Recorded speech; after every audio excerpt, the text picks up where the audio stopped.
Saka sekuru message yenyu ndoziva kuvabereki kuruzhinji rweZimbabwe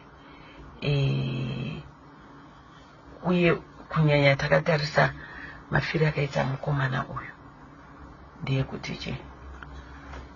Message yandingape kune ivo vakomana vari kutora zvinodhaka sezera rechidiki nandichiti dai vasiyana nazvo.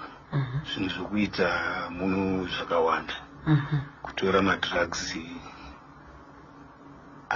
tingati kungwara kana kuti isusu kunwa kwatinotoita pamwe kuti unenge wakabata koti kana ringave sikadhi unotoona vachitokuseka anzi wasara madhara kudhara iko kwamino mushona yavakutaura. Hanzi makasara nekumwa makoti? Nekunwa koti hanzi wakasara. Asi kumwa chitotumbwa tapedza vanhu totumbwa vanenge vachida kuti vadhakwe nechimbi. Saka ndinoti hangu dai vasiyana nazvo.